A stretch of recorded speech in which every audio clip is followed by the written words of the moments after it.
ਇੱਕ ਬੰਦਾ ਬਹੁਤ ਲੰਬੇ ਸਮੇਂ ਤੋਂ ਪੈਦਲ ਚੱਲ ਰਿਹਾ ਸੀ, ਜੰਗਲ ਦੇ ਵਿੱਚੋਂ ਦੀ ਗੁਜ਼ਰਨ ਲੱਗਿਆ ਤੇ ਉਹਨੂੰ ਥਕਾਵਟ ਜੀ ਮਹਿਸੂਸ ਹੋਈ। ਉਹਨੇ ਇੱਕ ਛਾਂ ਵਾਲਾ ਦਰਖਤ ਦੇਖਿਆ ਤੇ ਉਹਦੇ ਦਰਖਤ ਦੀ ਛਾਂ ਦੇ ਵਿੱਚ ਬੈਠ ਗਿਆ। ਬੈਠੇ ਬੈਠੇ ਨੂੰ ਇੰਨੀ ਥਕਾਵਟ ਸੀ, ਪਤਾ ਨਹੀਂ ਲੱਗਿਆ ਕਦੋਂ ਨੀਂਦ ਆ ਗਈ, ਦਰਖਤ ਦੇ ਹੇਠਾਂ ਹੀ ਸੌਂ ਗਿਆ। ਤੇ ਉਹ ਦਰਖਤ ਇੱਛਾ ਪੂਰੀ ਕਰਨ ਵਾਲਾ ਦਰਖਤ ਸੀ। ਜਿਹੜਾ ਕੁਝ ਉਹਦੇ ਥੱਲੇ ਬੈਠ ਕੇ ਸੋਚੋਗੇ ਉਹ ਤੁਹਾਡੀ ਇੱਛਾ ਪੂਰੀ ਕਰ ਦੂਗਾ। ਉਹਨੂੰ ਇਹ ਗੱਲ ਨਹੀਂ ਪਤਾ ਸੀ। ਉਹ ਜਦੋਂ ਉੱਠਿਆ ਨੀਂਦ ਦੇ ਵਿੱਚੋਂ ਹਨੇਰਾ ਹੋ ਚੁੱਕਿਆ ਸੀ ਤੇ ਰਾਤ ਹੋ ਗਈ ਸੀ ਤੇ ਉਹਨੂੰ ਲੱਗਿਆ ਵੀ ਹੁਣ ਤਾਂ ਇੱਥੇ ਹੀ ਰਾਤ ਕੱਟਣੀ ਪੈਣੀ ਹੈ, ਅੱਗੇ ਜਾਣ ਦਾ ਕੋਈ ਫਾਇਦਾ ਨਹੀਂ ਹੈ। ਥੋੜੀ ਦੇਰ ਬਾਅਦ ਉਹ ਸੋਚਣ ਲੱਗਿਆ ਵੀ ਯਾਰ ਭੁੱਖ ਲੱਗੀ ਹੈ, ਜੇ ਕੁਝ ਖਾਣ ਨੂੰ ਮਿਲ ਜਾਂਦਾ ਤਾਂ। ਤੇ ਉਹਨੇ ਵੇਖਿਆ ਸਾਹਮਣੇ ਉਹਦੇ ਖਾਣੇ ਅਲੱਗ-ਅਲੱਗ 36 ਪਕਵਾਨਾਂ ਦੀ ਇੱਕ ਥਾਲੀ ਆ ਗਈ। ਉਹਨੇ ਖਾਣਾ ਖਾਧਾ ਤੇ ਖਾਣਾ ਖਾਣ ਤੋਂ ਬਾਅਦ ਸੋਚਣ ਲੱਗਿਆ ਯਾਰ ਕੁਝ ਅੱਜ ਥੋੜੀ ਦੇਰ ਬਾਅਦ ਕੁਝ ਪੀਣ ਨੂੰ ਮਿਲ ਜਾਂਦਾ ਤਾਂ। ਦੇਖਿਆ ਤੇ ਸਾਹਮਣੇ ਸ਼ਰਬਤ ਦਾ ਗਲਾਸ ਪਿਆ ਸੀ।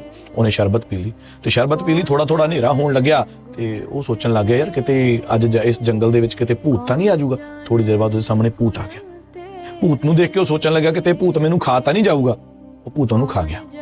ਸਿੱਖਣ ਵਾਲੀ ਗੱਲ ਇਹ ਆ, ਤੁਸੀਂ ਜੋ ਸੋਚਦੇ ਹੋ ਜਾਂਦਾ। ਉਹ ਇੱਛਾ ਪੂਰੀ ਕਰਨ ਵਾਲਾ ਦਰਖਤ ਪਤਾ ਕੌਣ ਹੈ? ਕੁਦਰਤ ਹੈ।